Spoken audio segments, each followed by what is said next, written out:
Welcome into the Winners Lounge, the Toyota Winners Lounge, brought to you by your Front Range Toyota dealerships. This is the DNVR Avalanche postgame show presented by Bet365. We got Big E and Rudo back in studio, back in the win column for the Colorado Avalanche as they win 5-1 over the New Jersey Devils in a game that was good.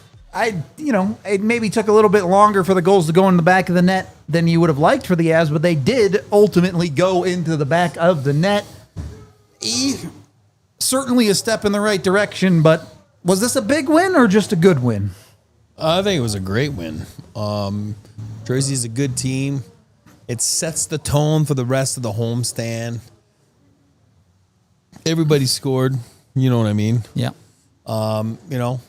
The top guys were there. Yep. Goaltending was good again, Blackwood.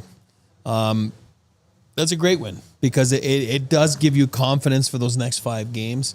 After 2, the puck wasn't trickling in. They were doing the right thing. It just shows you, if you're doing the right things, you'll get rewarded. So somewhere, somehow, they got rewarded. The hockey gods were good to them. But it sure looked like, after a bit that, man, they're snake bit. The hockey gods were good to them in the end. Yeah. Not through 2 periods. You know what I mean? And then, but here's what I think it sets up. I'm going to do a prediction. We can go back later. 6-game homestand.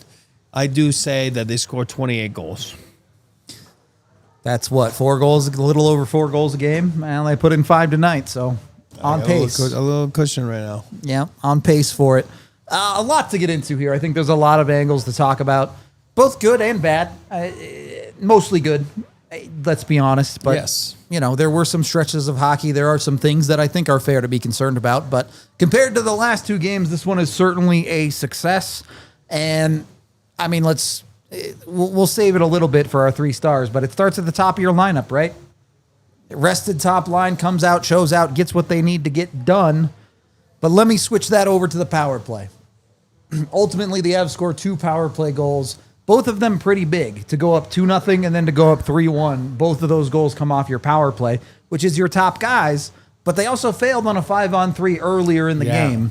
And you know what the difference is between the failed power plays and the not failed power plays? 1-3. Yeah. Val Nichushkin on the power play for the Avs power play goals was not on that top unit for the 5-on-3. And I think there are other issues going on with that 5-on-3, but let's be real. Val Nichushkin was a difference maker tonight. He makes a difference. We call him the unicorn. He's so different than anybody else around the league. It's a combination of size and power and smarts. This guy's a smart player, knows what to do, never puts himself in trouble, never puts his teammates in the soup, in the hot soup. Yeah. He just kind of makes the right play, a little bit like Lecky does. Just a different type of player. I do believe, like you said, I'd have him on the power play, obviously 5-on-3. He's one of the best in the league. He just gives headaches to the other team.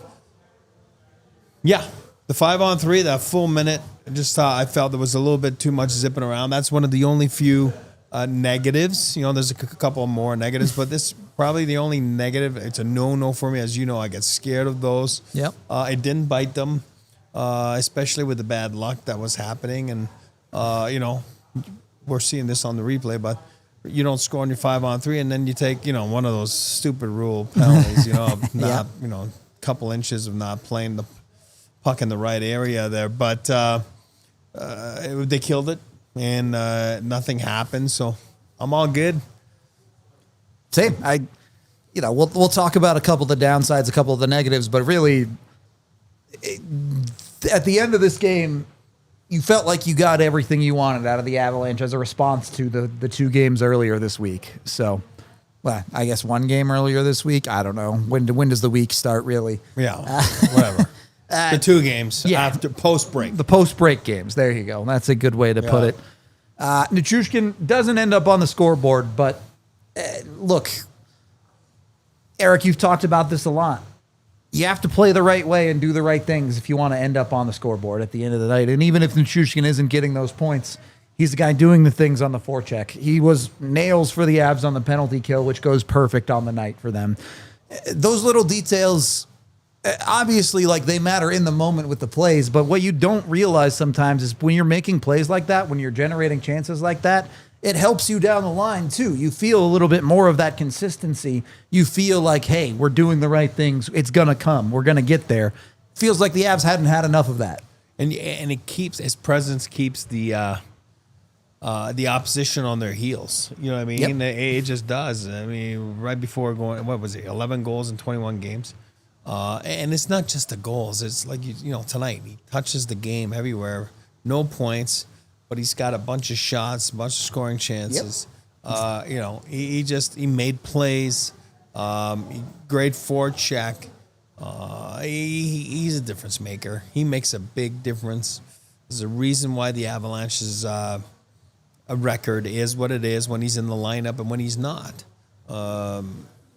Again, the Avalanche need a healthy / physically, mentally, everything ready. Naval Nichushkin, you know, they're coming up here in this postseason. We're not going backwards. We're going forward. You know what I mean? But he makes a big. Let's just look no further than the Winnipeg series. Look no further than the Dallas series until he was gone. But yeah, it was great to see him. Was he even at his tip top? No, clearly he wasn't. Not. There was a few shifts you and I were looking. We're like, oh God, the big guy's out of gas right there, and you know, which is normal. Your rhythm's not there. Your feel for the game's not there. But overall, he looked fantastic for a guy that hasn't played. What is it? 2 months now, like give and take. So yep, just about 2 months. So it's a big plus. It's a big boost for the Colorado Avalanche when number 13 is on the ice. Just to back up those stats for you, Nathan MacKinnon led the game with 6 shots on goal. Second, Val Nichushkin with 5. And then you expand that to Nichushkin playing on the second line. Druin also had 2 shots on goal, and Middlestat also had 2 shots on goal. So your second line tonight puts 9 shots on the net. Eventually, Casey gets rewarded with a goal on one of those. But what a difference it makes when you're getting that generation of offensive chances, let alone the actual goals from your second line. And again, I like to say the name, but Barsinen. It's definitely not Nichushkin. You know what I mean? 2 different players, for sure. We're talking about a unicorn. And again, I'm not here to bag on number 16, but there's a big difference. And you saw it tonight. And you saw the outcome. You saw the score. You saw the results. You see the stats. You see the special teams. Important piece of the lineup came back tonight. And it certainly is a huge factor in the 5-1 victory for the Avalanche tonight. I don't know that I'm a believer that Val by himself fixed all the problems, but certainly if he gave that second line, if he gave the Avs depth a little bit more confidence, a little bit more consistency, great. The Avs depth should take this game as a success. I know maybe it took a little bit longer than you would have liked for them to get on the board, but ultimately at the end of this game, Casey Middlestat has a goal on your second line, and Logan O'Connor scores a depth goal for you. You even get a couple of guys off the side. Look, I don't think Ross Colton played particularly well tonight. He still gets a secondary point on that Logan O'Connor goal. Yeah, you could tell he was pumped. Yeah, right. Just good for him. If only to give the Avs depth a little bit more confidence, a little reminder that they are NHLers and they can, in fact, do this. Sometimes it just needs to touch you. You know what I mean? And that, that's what it was. And it's amazing what it does mentally when you see your name on the score sheet, even though at the end of the day, what you care about is wins. But you know that if you find yourself on the score sheet more often, it will result in more wins for the team. You know what I mean? So it goes hand in hand, right, between the personal stats and the team stats. But For Colton to go 15 games without a point, you can tell that's why he's going like this. You know what I mean? It's just you know that, okay, let's breathe now, one at a time. Let's move on to the next one, meaning the next game, and just see what happens there, and then try to touch so many aspects of the game where you can help with your personal stats, which ultimately leads to team wins. Yep. It just to pump up the depth a little bit more. Possession-wise, the Avs' best players, Miles Wood, Logan O'Connor. Yeah, good. And it's not like this was a runaway game. I know the end of the game, it was 5-1, but for 55 minutes of this game, it was tight. A 2-goal lead at most. Most of it was a 1-goal lead. So your depth did the right things for the majority of this game and got the job done. And honestly, only one player was sub 50% Corsi on the night for the Avs, so it's hard to be upset, Kivy. Yeah. Everyone else was well above. You got cat. You got quality play top to bottom in your lineup, really, if you're Colorado tonight. And I understand the circumstance and how you can feel a certain way about the first two periods of this game with Colorado. Obviously, it looked like they might have been on their way to scoring 1 goal for the third straight game. But if you really go back and look at that game, they dominated the first period. Hard to feel bad about much at all in the first period. The second period, yeah, there was a little bit of a lull, but guess what? New Jersey Devils are a decent hockey team too. So you got to respect them a little bit. You know they're going to push back. But what I really wanted to hone in on there, especially in the second period, this is the type of game that it takes to break out of a slump. This game easily could have been 4-5 nothing Avs after the second period. You have multiple plays where was it MacKinnon or Nate just beats Allen 5-hole and the puck just doesn't trickle across the line. Jonathan Drouin beats Allen 5-hole and the puck just kicks off of the backside of Allen's leg and misses the net by an inch. Devon Taves rings a post. There were so many good plays that didn't go in that I give the Avs a lot of credit. We've seen them fail to capitalize on their opportunities and then go away and let teams back in. That happened, and they still show up in the third period and finally broke themselves out of that and put the puck in the back of the net. Perseverance, right? Keep persevering. Keep doing the right things, and then the game switches and game turns on a dime a little bit. Yep. And I think it stems also, this is what I like tonight. I love the way they came out. You know what I mean? The first 5 minutes, I thought they came out like gangbusters. MacKinnon should have scored there. That would have been a hat trick. Yeah, it could have been. Looking back at it. I say great save by Allen. You say... Nah, he shot it right into his pad, man. All right. And then... but it was fun because they came out, and what it told you there is that they know it's a big game. Yep. They know that it means a lot. They know that it hasn't been good enough the last 2 games since they've been back from the break. They know that this is a 6-game homestand. They know that, getting crucial parts of the schedule. What is it? The third easiest? I was reading you guys. Second or third. Second or third, whatever. Easiest schedule. So you got to make hay. You got to take advantage of it. And those guys, led by the leaders, MacKinnon was flying. From the drop of the puck, you could feel the intensity. You could feel the players being tenacious and combative, and it was awesome. You know what I mean? And then you're like, okay, I think the message came in. We felt it this morning at the rink. It was more like a business-like attitude, and from Bednar's presser to the morning skate, like, okay, this is not good enough. Yep. We got to tighten up the screws, whatever you want to call it. And then your leader comes out, which is MacKinnon. He's the best player on the ice again. He has another, 4.9 performance. 3.9, yeah. And then, sets the tone for the rest of the night. So, yep. Job well done. Don't underestimate the first 5 minutes because the Avs were really buzzing. They were. It felt like a much more complete game than we've seen from them in a little bit. We do have to pay some bills, though, as we are brought to you by the fantastic folks over at Breck Brew. Go get yourself some Breck Brew today. You can get it anywhere in the local 50 United States, at your local liquor store, or go to breckbrew.com online. Use their online beer locator to find it. at a store near you. They have dozens of flavors, something for everyone. You really cannot go wrong with Breck Brew. So go check them out. Go find a beer you like. You can even come on down to the DNVR bar during Avs games. You can get $2 off any Avalanche Amber Ale from Breck Brew. So jump in on that. Go get with them. Make sure you're checking out Breck Brew too. Of course, you can get a bunch of amazing merch and stuff also at Breck Brew. And you can still go over to Breck Brew and sign up for their sweepstakes to win the Ice Deck tickets. March 28th, I believe the Avs are taking on St. Louis. There's sweet tickets right on the glass. You get a whole little bar set up there. It's super cool. If you haven't seen it, make sure you go check it out. Yeah, do it. Breck Brew's awesome. Go get with them. Again, breckbrew.com, the official craft beer of DNVR. And once you've got a Breck Brew, having beer is good. It's a fun time. Have a good time. Take care of yourself, but also take care of your health too. And that's where UC Health comes into play. Of course, all UC Health wants to do is help you make the best version of yourself that you can be. E and I have done a good job taking care of ourselves and our health as of late, so make sure you're doing it too, whatever that is, whether it's physical health, mental health, sleep health, you name it. UC Health has it all covered. So get with them today. Go check them out. You can go to uchealth.org for more info today and learn how to live like there is a tomorrow. UC Health, live extraordinary. Second period of the DNVR Avalanche podcast as we get rolling through it here. Let's get into our 3 stars of the game. I don't think there will be too many surprises here.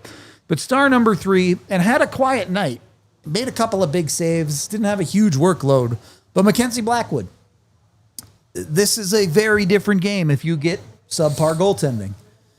Gives up nothing through the first 2 periods, doesn't give up a goal until the Avs go up 2-0. And then he does give up 1 to Jack Hughes. Okay, whatever. New Jersey gets theirs. That's it. Blackwood shuts the door on this game. And the Avs played well in front of him, sure. But Blackwood did his job, giving the Avs enough runway to maybe give that Avs the opportunity to break out of this scoring slump that they've been in a little bit. Yeah, and if you compare that to the start of the season, where when times are a little tense and you feel like we talked about it, it's a must-win. Yep. It was a must-win in my book. How are you going to say, oh, man, it's February, must-wins? No, it was a must-win. At some point, you got to challenge yourself. You got to treat it like it is a Game 7.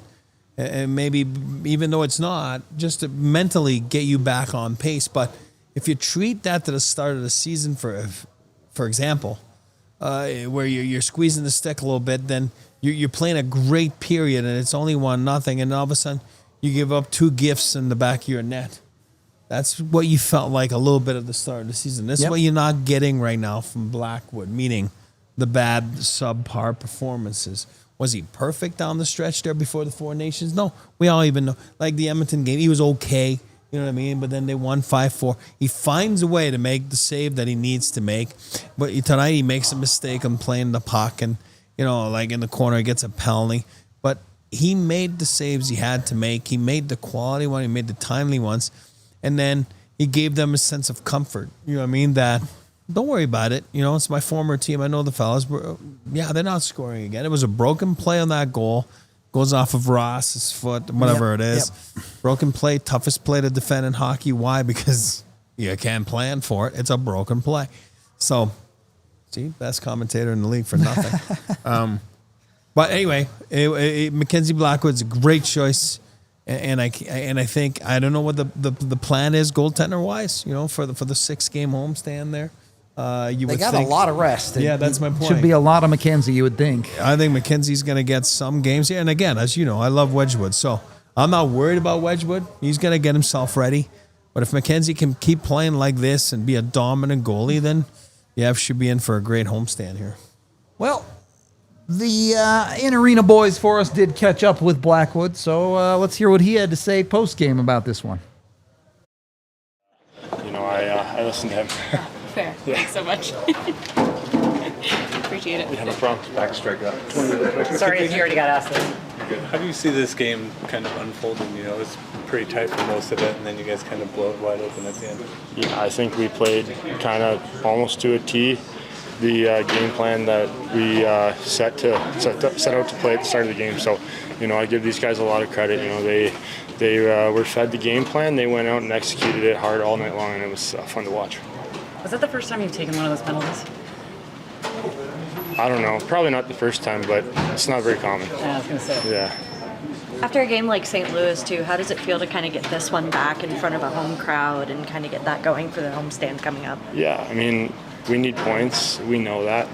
But, you know, it's nice to win, nice to play. I think even more than winning, it's nice to play the right way. Like, they were connected all over the ice tonight. They played a heck of a game. And, you know, wins, losses, I'd say it's probably more important to play the way we did tonight no matter what the outcome is. So it was really positive for everyone. What do you think the difference was for them to be a little bit more connected tonight? Do you think? Just, you know, working, skating, and smart all over the ice, you know, reloading for each other, you know, checking back and, you know, always moving their feet. So I think they just did everything everything they were told to do. They did it exactly to a T.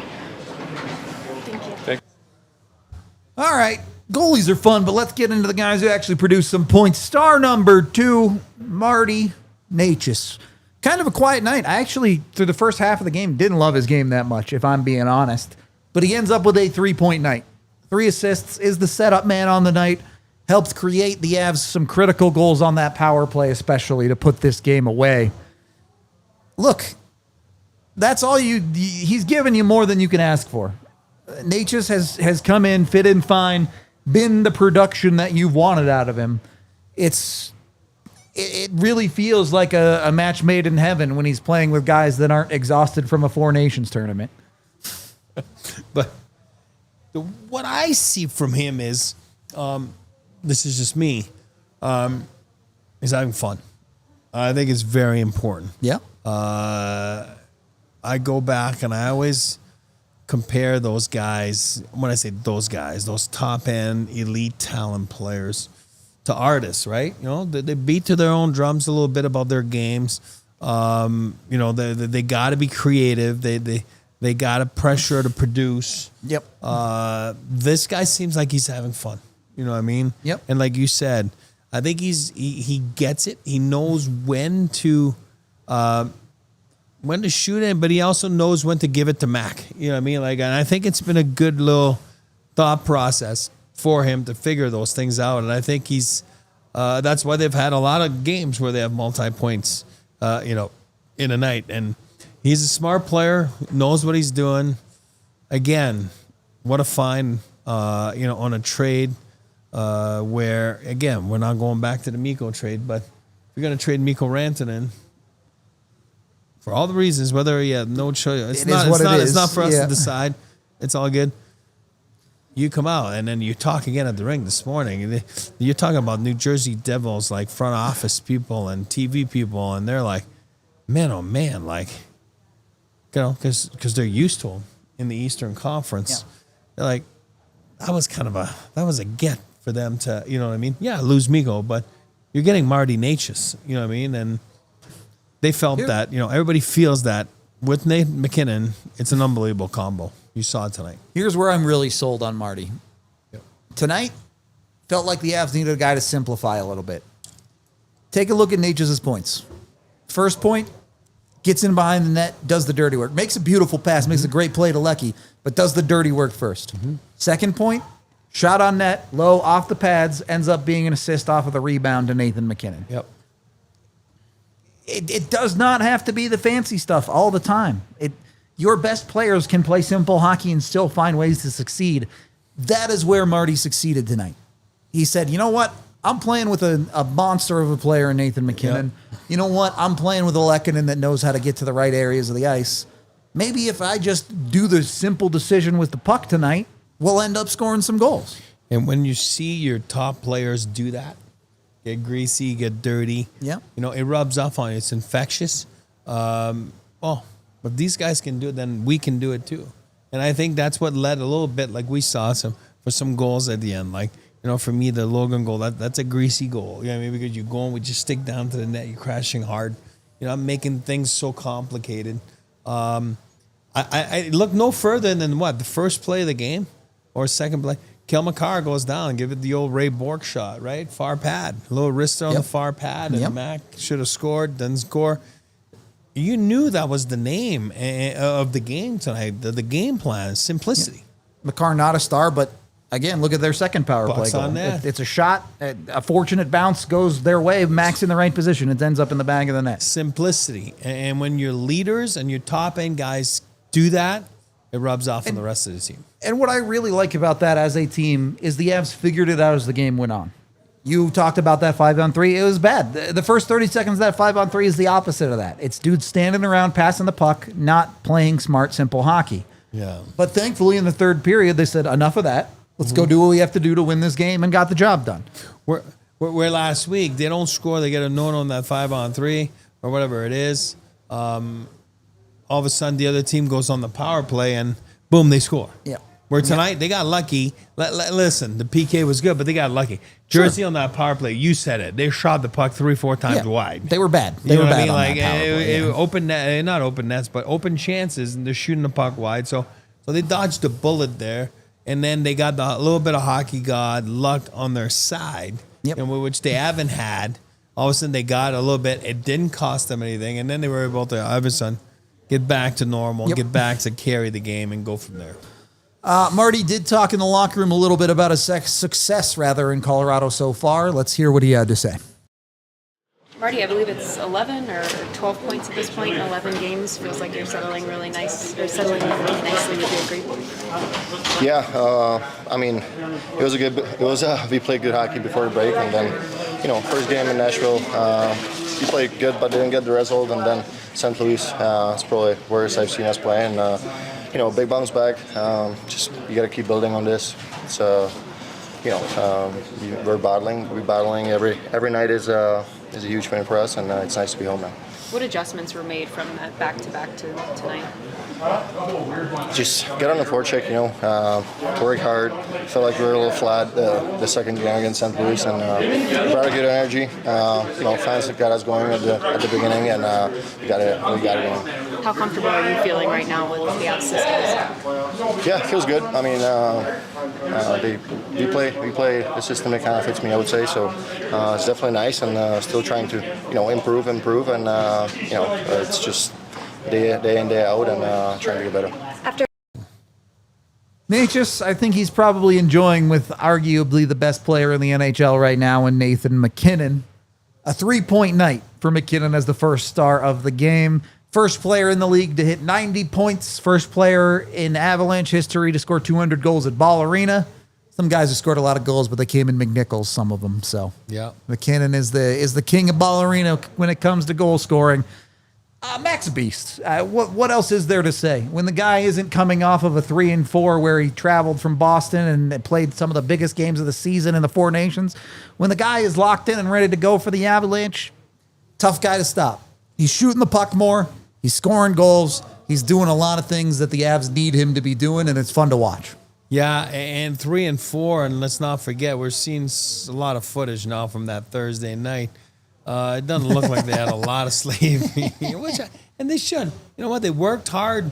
We heard Tommy Fitzgerald in the interview before the game. Like, the players were, you got to tip your hat to the players. And MacKinnon and Makar and Taze, and all of a sudden they went to bed real late that night. It's a 3 and 4 that absolutely just kills you with a Sega Baba. 2 days, they didn't go to the rink. They were flying tonight. You knew from the drop of the puck, MacKinnon was flying. You knew, you can see it when you're tick, tick, tick, tick, tick, tick. You know what I mean? Like the stick handling, and he's going, and you're like, okay, big fella's on. You know what I mean? And I think there's a reality. As the conversations we've been having about the Avs, yes, everyone wants more depth scoring. Yes, the Avs need more depth scoring. Yes, it's got to be more consistent from them.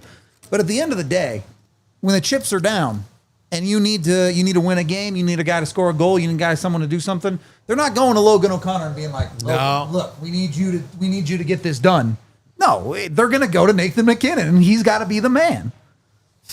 That's why they're the, highest paid players on the teams usually. Yep. That's why they're the guys that feel the most pressure on the teams usually. That and goaltending, I would say.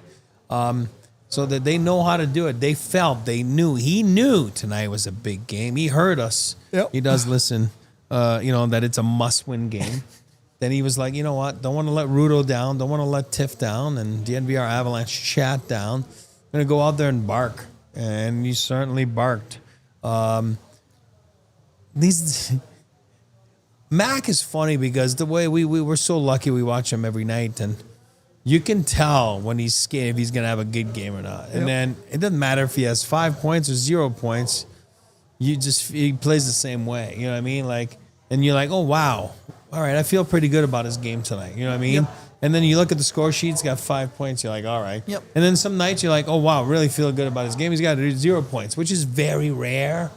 I mean, this guy is so, what do you call that? Consistent with the point production. And, it's nuts. So, yeah, good to see the big dog on track. Good to see the big dog rested.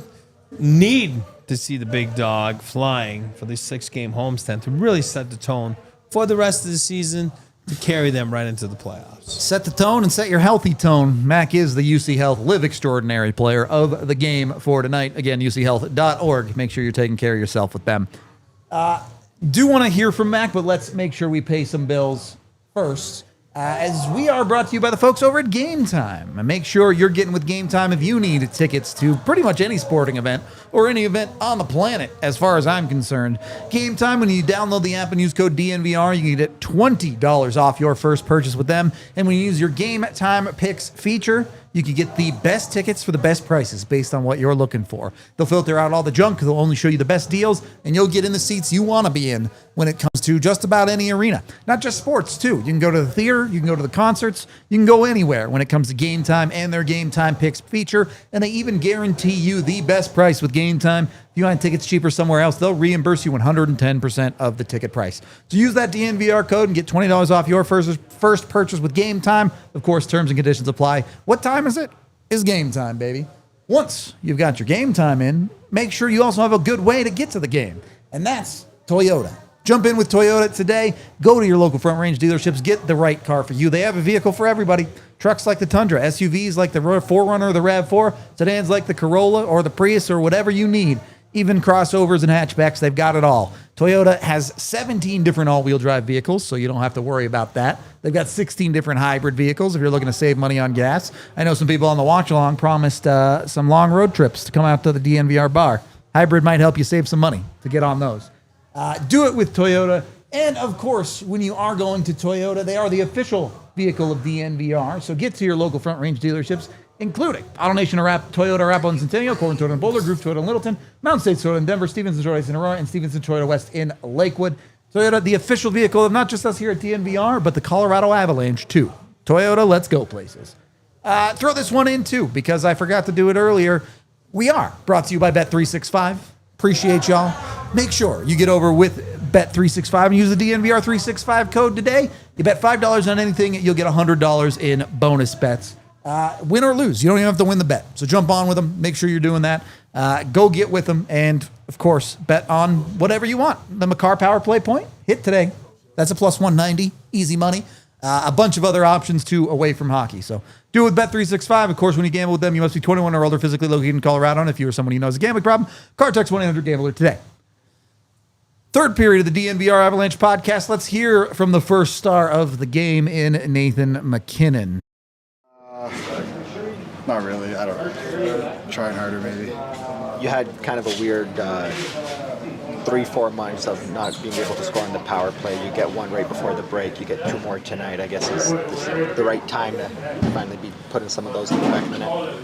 Yeah, it's just a different setup, I think. I'm going to the net a little bit more with Marty. I'm trying to, he's such a good half-wall player in Carolina. Obviously, I watched a lot of video on him when he came here, and he was so good on the half-wall, so I don't want to hog it too much, and I think a little rotation's always pretty good. I think it confuses him a little bit, and a couple easy ones, so usually I don't get those, but just a different look. Can we talk to Kale about anything that he might have taken out of the Four Nations games playing with other players? Is there anything that you kind of brought with you out of that? Yeah, they're just special people there. I think the cool thing is, the guys at that level of extremely high character, and no one's a passenger. Everyone's used to being the kind of the guy on their own team. So when they come into a group, it was cool how egoless everyone was. I don't know if that's a word, but it is now. yeah, it was just really cool to be a part of that. Obviously, my childhood hero playing with Sid, I learned a lot from him. You know, I know him, he's one of my good friends, but I've never played on a team like that with him, so that was really cool. Obviously, Connor, best player in the league, really cool to pick up some things from him as well. So, but everybody was awesome. How was this complete effort compared to the St. Louis game? Yeah, I mean, it was just, I think guys were pretty tired in that St. Louis game. I was very tired. Yeah, it was, I don't know. I think sometimes the break is not great for rhythm. I never really like a break. And maybe some guys don't like breaks. I'm not really sure, but back on track today. So. What did you think about Val's first game back after obviously a long break? Just such a difference maker. I mean, a guy that big that can move like that and his forechecking in the second, the first draw of the second when he got that puck was amazing. I mean, you know, we're tough to beat when he's in the lineup, honestly. We're just a completely different team. He helps that you know, second line a lot. I think he pushes that pace, and he's a beast. Thanks, Nate. Appreciate you so much. The first star right there. Chat, there's almost 300 of you in here, and we're back in studio. Give me some winner shots. Come on, man. What are we doing here? Get on it. Do I got to show some ankle? Let's go. Is that what I got to do to get some winner shots around here? Wow, look at that ankle. Look at that ankle. Oh, you can't see it. Look at that ankle. Interestingly, you know, I think at times when the Avs aren't playing well, we see Jared Bednar can be pretty brief in his interviews and things like that. He talked quite a bit tonight. Had a lot to say about a good win for the Avs, so let's see what Coach had to say about the Avs bouncing back.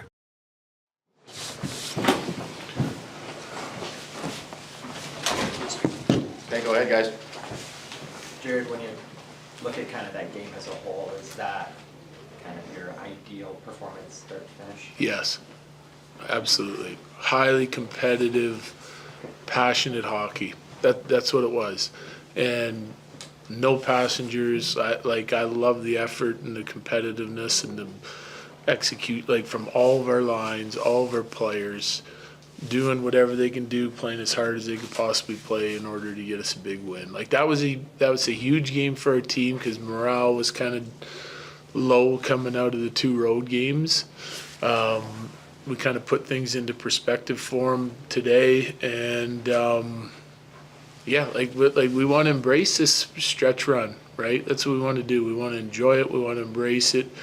We want to use the pressure to push our game to another level consistently. And, like, I love the way we responded today. From our goaltender out, exceptional hockey. Was Val being back a part of that? It was a huge part of it. I mean, if you look at the second line and their the pace, the you know, ozone time, the scoring chances, I think he really helps those guys. Like, he's the type of player with what he provides that I think is sort of like the perfect complementary guy for anybody, but for guys like Middlestead and Drouin. We've been missing that, and he made an impact. Like, he's one for, I think we had 9 forwards with points tonight.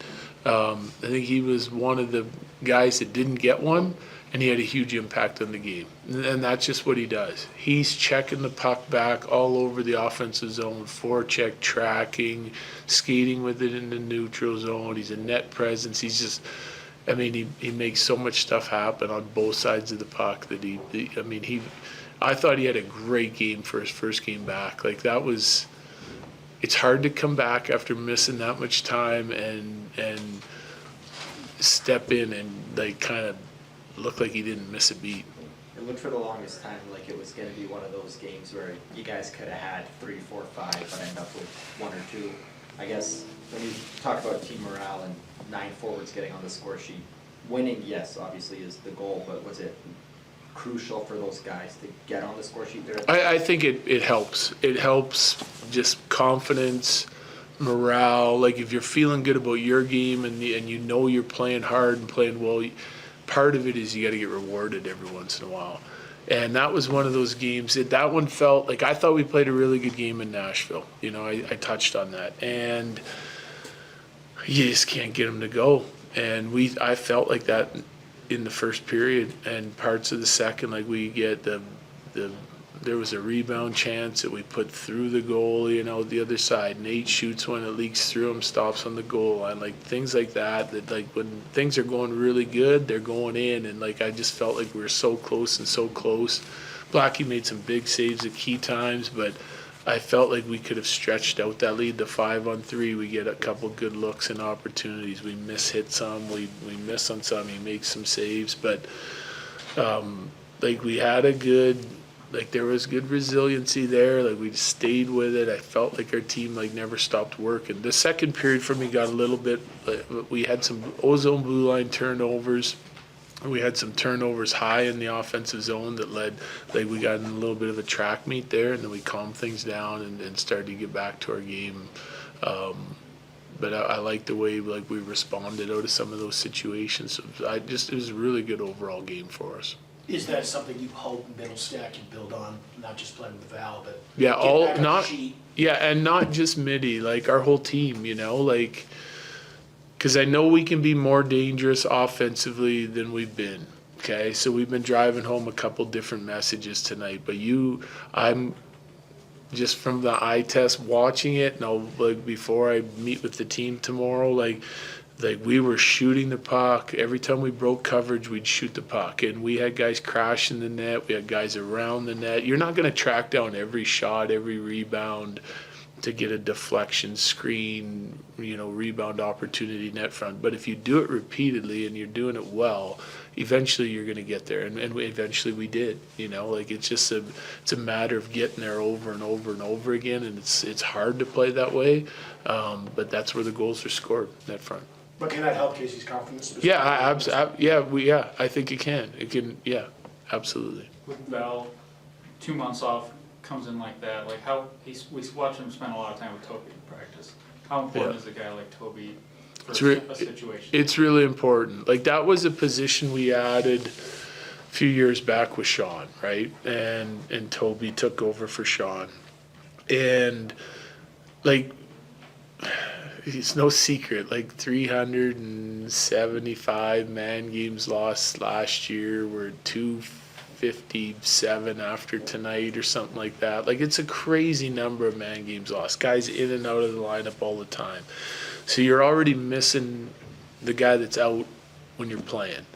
And if you don't have a guy like that can just run them through stuff, get them game ready, that's dealing with them on all kinds of different things. And Toby played. He played a long time in American League, National League, and so he understands it. And he understands the challenges that are coming out of an injury like that. So he's helping prepare him in all sorts of different ways. And if you're going to miss games, we're already missing you. And then when you get back in, if you're not up to where you should be and you're not game ready, then we're missing a party for the next few games till you get up to speed, right? And Toby's done an excellent job of getting those guys ready, so when they hit the lineup, they're already ready to go. Nathan MacKinnon scored his 100th career power play goal. How does he remain such a threat on the man advantage, and why is he so critical to its success? Well, I mean, there's lots of reasons why. Like, number one, he's a breakout machine, an entry machine, right? Like, it's like, I've had this discussion before with a lot of people. They're like, well, he's just a 4-1 drop all the time to Nate. Well, there's some nuances to that. We mix it up with some different things that all kind of maybe to the casual fan looks the same. But he gets it set up more than anybody in the league, so why change it? If it ain't broke, don't fix it.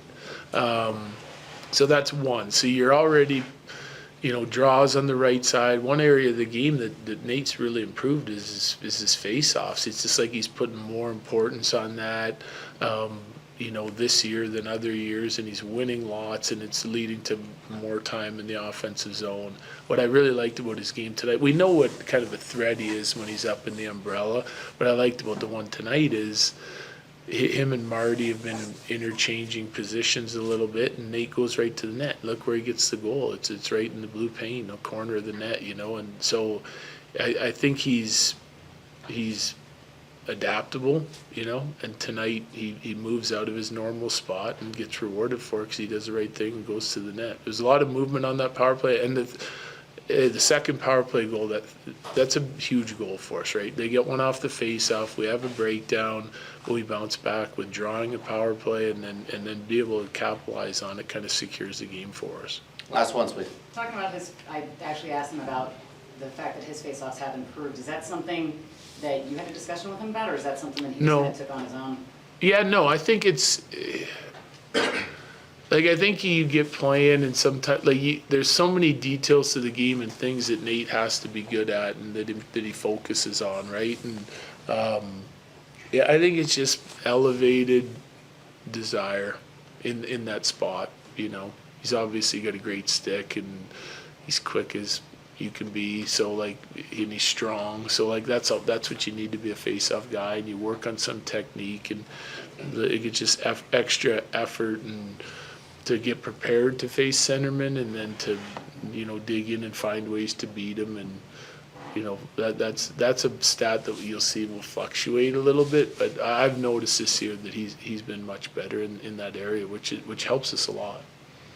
Almost seems like when Netchus came in, him and Mac, and learning the system, were almost kind of stepping on toes a little bit too. That chemistry is since built, and they've had a lot of games to kind of mesh and work together. How important has that been, especially in a game like tonight, and then looking on moving forward?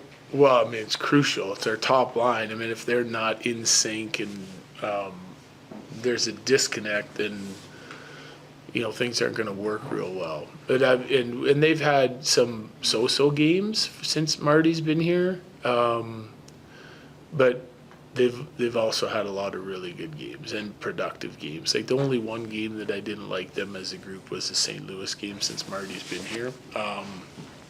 And it's learning to not just play off one another and sort of learning what each other's tendencies are, but also, you know, there's just like Nate on the power play goal, for example. You have to be a little bit selfish, I think, in this league to score. So I want Marty to continue using his shot. I think he passed up on some shooting opportunities tonight in the slot that I'd like to see him shoot. And some of them were nice plays that just missed, but I think he got himself in scoring areas that he probably could have been a little bit more dangerous. And then if you got Cale and Taser and you're playing a lot with Cale and Taser, and say you roll into 3 high umbrella or whatever the look is, then you're going to need to make chances more dangerous. You got to go to the net. And, you know, that's just what Nate did on the power play, right? Like, Marty's up and they make an exchange and he goes to the net. And I thought Marty did a nice job of going to the net for Nate tonight and for Cale and Taser. So, you know, it's kind of why I like a guy like Lecky and Val playing with those guys, because they have the puck a lot and they shoot it a lot from distance. And you got to in order to make those chances more dangerous, you got to have a net presence and with 1 or 2 guys, and I think they're improving on that. Thank you. Thank you. A lot of praise for the hard workers there from Jared Bednar on that one. First of all, can we get 10 more likes, chat, please? We already got these winner shots poured, so get us there, please. Secondly, let's talk about the other goals in this game. You get a goal from Casey Middlestat. You get a goal from Logan O'Connor. How meaningful are they in this game? I don't know. Maybe you could say the Middlestat one matters. It puts it out of reach. You don't have a goalie pole situation. The LOC goal probably doesn't mean a whole lot. But how important are they for the Avs going forward to get those guys confidence or whatever you want to call it? It's exactly what it is. It's exactly what it is, because now you get to go to bed tonight if you're Logan and you're like, okay, I'm on the score sheet. I'm not asked to be on the score sheet, but man, oh man, I got to get on the score sheet more often than I have. Yep. And then it doesn't matter if it's the 5th goal. Right away, now you know you're off the, you know, like the slump is over. And then it gives you wings. It gives you confidence. Just like a goal during a game gives you wings, gives you confidence. You know, as a team, well, individual, same thing. Casey Middlestat, you're going to bed tonight. He's like, okay, he's breathing a little easier. You know what I mean? Yep. And I think it's important that those guys, Ross Colton got the assist, you know, breathing a little easier. Yep. And just look at it. He's going like this. He's pumped. Like, he was pumped. I mean, like, and it's very important because it makes you feel better, makes you breathe better. It just, helps your confidence. Yep. You know, it helps your confidence along the way. And that's why the mission was accomplished tonight for those types of things that were not going well for a lot of guys on the Avalanche side of things, on the production side of things. So tonight, a lot of check marks when it comes down to that stuff. A lot of check marks in a lot of ways. Let's not forget, and look, did New Jersey play very well tonight? No, probably not. You also just held a playoff team to 23 shots on goal in a game that you led the majority of. We've talked about it. Yeah, I know. You know, But when I hear like, oh, it's the coaching systems, and I think, come on. Systems are more than fine. They've won with that system. Coaches are more than fine. They're executing. It's just a matter on the defensive side of things I'm talking about. It's just a matter of putting it all together, to make sure that the goaltending's there, to make sure that the details are there, and then to make sure that the scoring is there, obviously. And once you do that, who knows what they're going to do with the deadline. Yep. To facilitate those things on a more consistent basis, all you got to do is hit that run and feel good about your run and see where it can take you. I'm not going to compare it to the 2022 team. That was a different team. This is a different team. You got to figure out what works best for this team, that team, and then you try to nitpick at it and try to see what you can do here in the next 10 days or so before you can touch your roster again. We talked about it in pregame about auditioning. Some guys responded real well. I thought Casey was really good. He made that backhand pass to Taze at the end of the first. Yep. That could have easily, had a 3-point night. You know what I mean? It was good to see him get on the score sheet. But then again, making plays when you're a playmaker is very important. You know what I mean? And I think that you saw that tonight with a guy like Middlestat. Make them make decisions. Well, there you go. And there's a little bit of a conversation here around Casey. And I'm not saying Casey hasn't played good enough all on his own for plenty of stretches of the season. Yes, true. Not trying to argue that. What I will say, though, is that gets compounded when, however you feel about Casey, stylistically, he's a playmaking center. Mm-hmm. He's supposed to be setting guys up for goals. Yeah. When you're playing with a bunch of guys that are struggling to put pucks in the back of the net, you as the playmaker, it's going to be hard for you to produce. And he played with not blaming anyone. All the injuries, everything. He played a bunch of wingers all year long. Yep. And it's hard. Everybody's talking around Chicago Blackhawks and Connor Bedard, how he's had, 1,300,462 line mates. You know what I mean? Like, and it's not good, and it's not good for your development. Like, it's the same thing for a guy like Casey. Yep. There's been a lot. And he had success at the start of the year with all those revolving doors. You know what I mean? But I think it just caught up to him a little bit. Again, if you can keep playing like this and make plays like he did tonight, then all of a sudden the Avalanche are going to feel pretty good about, again, Val Matushkin makes a big difference, where they can be at as a two-line team, you know what I mean? Like, yep. And then making sure that your bottom six is actually doing what they're supposed to do. And then you're a dangerous combination, that can make a lot of damage. Yep. Chat, you got us over 100 likes. We appreciate y'all. We got the winner shots here for you. Thank you very much. And we appreciate you guys. And cheers. It's been a while since we've done winner shots. So here you go.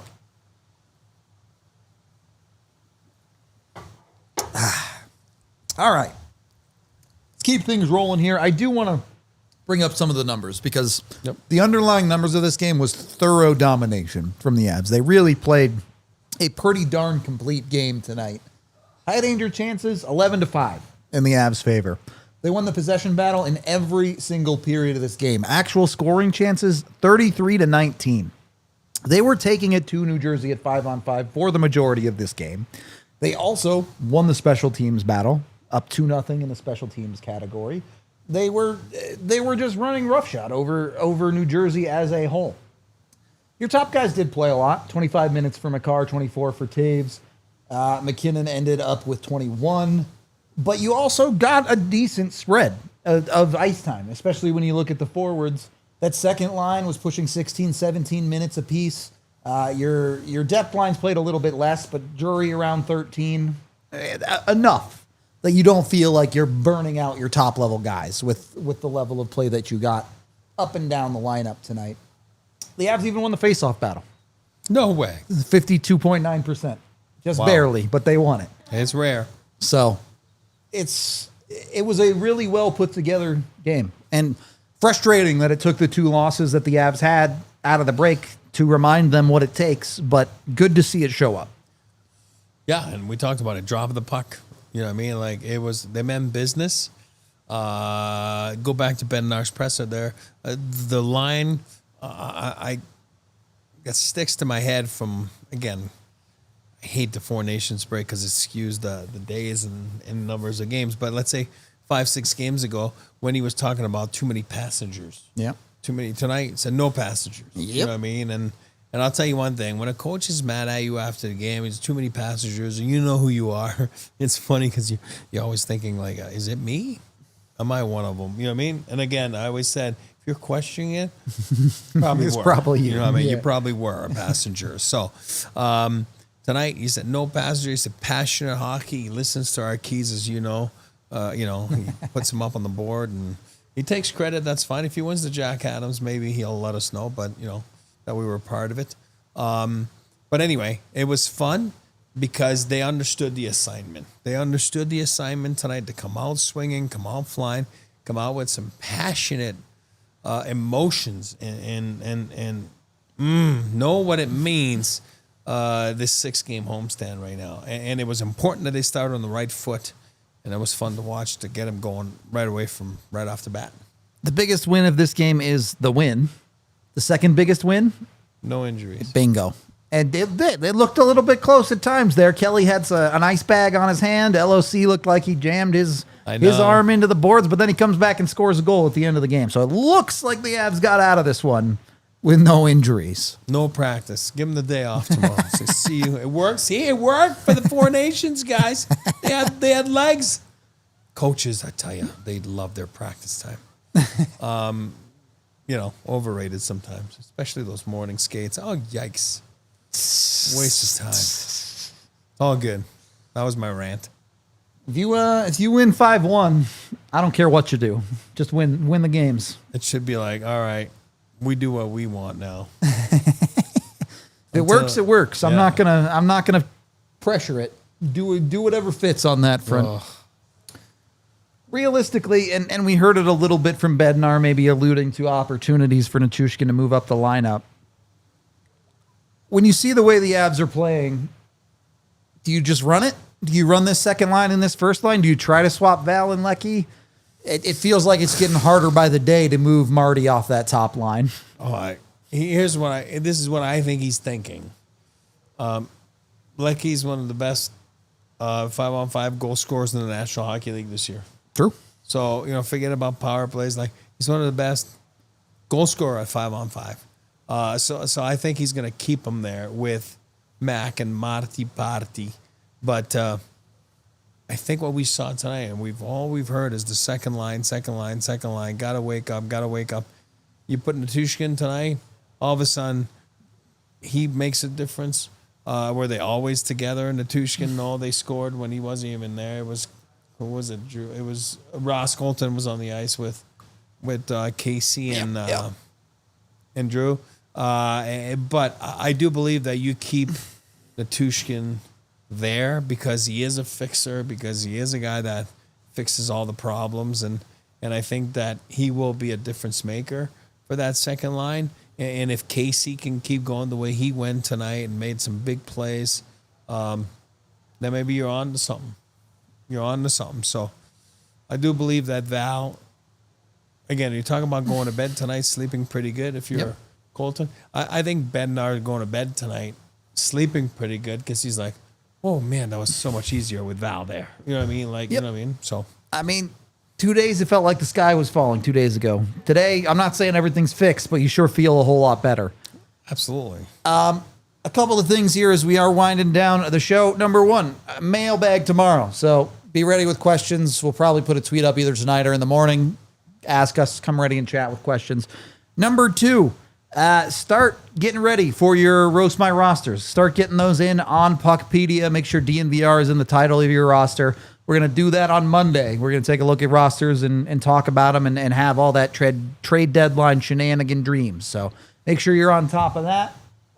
If you are watching us on TV, Samsung or Comcast or wherever it is, we do have to wrap up on that front, but we will continue over on the DNVR.com online. So come join us over there. On top of that, the takeover for the suite is officially sold out for Friday. But if you want bus tickets, if you want to come to and from the bar on the bus and get free beers with us to the game, if you already have tickets to the game, you're good to go. You can go get bus tickets still and join us for a fun time. So please join us on that front. We hope you will. We do appreciate y'all. Any final thoughts on tonight as we head in this homestand? No, that's the beautiful game that we live in. Last game, ranting after the game, red flags popping everywhere. Tonight, you feel good about all those things. But I always say, when you do that, though, and you know that's the message from this coaching staff is, maybe you might have screwed yourself a little bit as players because this is how you play. You know you can do it. Right. Now you got to live up to it. Yeah, that's right. You know what I mean? Like, this is what it is. And you'll see we'll have some success. So you put yourself in a corner, deal with it now. I mean, look at that schedule, Tiff. If you can, okay, Tiff did something wrong. But nonetheless, I just saw that it was up there. Regardless of it being incorrect, when you look at what's coming up on the Avs schedule, you know what? Friday night, Minnesota, that's a big game. If the Avs are serious about chasing down Minnesota in the Central Division, pretty much a must win. Again, the Avs got to show up and directly beat the competition they're trying to chase down. That's a big one. But the rest of that schedule, there's a lot of teams that, you know what, the Avs should probably beat. San Jose, Toronto. Yep. Toronto's a good game. Maybe the toughest team of the bunch. You got Pittsburgh in there too, I think. And then Chicago too, right? So 3 of the 5 teams remaining on this homestand, you pretty much have to be wins. The Avs have put them in a situation where those have to be wins. If they're serious about chasing down Minnesota, that has to be a win. Toronto's the one game where you feel like that's a good team. I hope you go out and win, but that's a real hockey game. Really, there's plenty of breaks there too. You see the Avs get 3 days off at the start of March. You cannot ask for any better. If you're Colorado, a team you feel like needs to go on a run a little bit, this is it. This is your season right here. Go out and do it. You go 5-1, you go 6-0 on a homestand like this, and all of a sudden, hey, the whole league knows the Avs are for real. Yeah, again, you're talking about 20-something games left.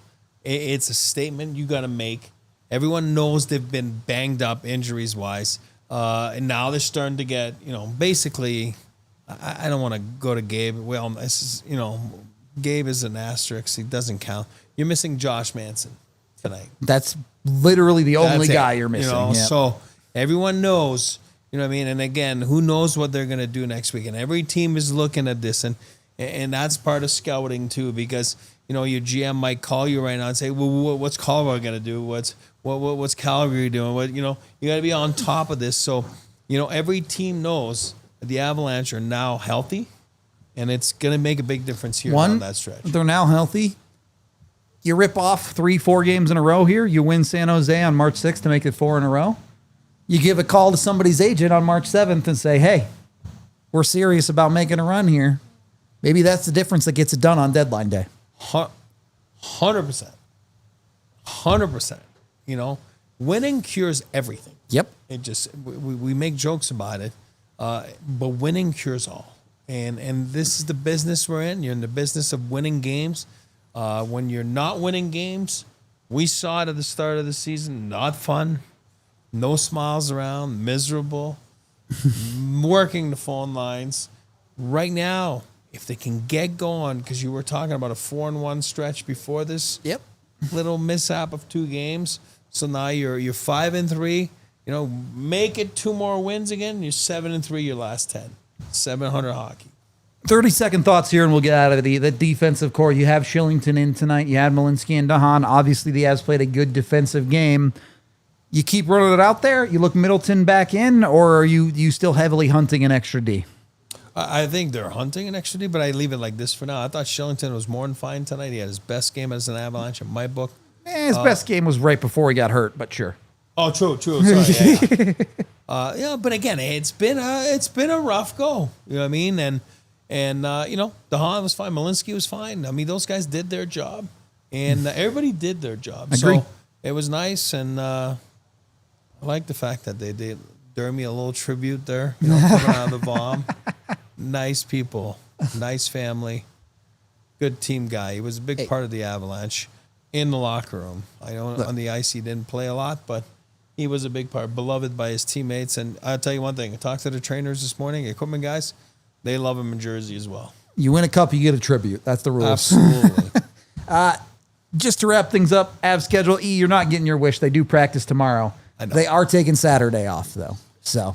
Thank God. They don't play till what, Tuesday? I know. What a weird schedule. That is going to be it for us. We appreciate all y'all hanging out. By the way, I know I've said this before, but this thing's awesome. I want to say thank you to all of our chatters. You're all part of this. Any one of you that subscribed is the reason we have this. All of y'all are why we exist. You guys are awesome in chat. I know we doom sometimes, we disagree sometimes, but we would just be shouting into the void if it wasn't for chat and all of our subscribers and followers and watchers and listeners. So you guys are awesome. We appreciate y'all. We're out of here. This has been the DNVR Avalanche post-game show presented by Bet365. We all silly like the mayor.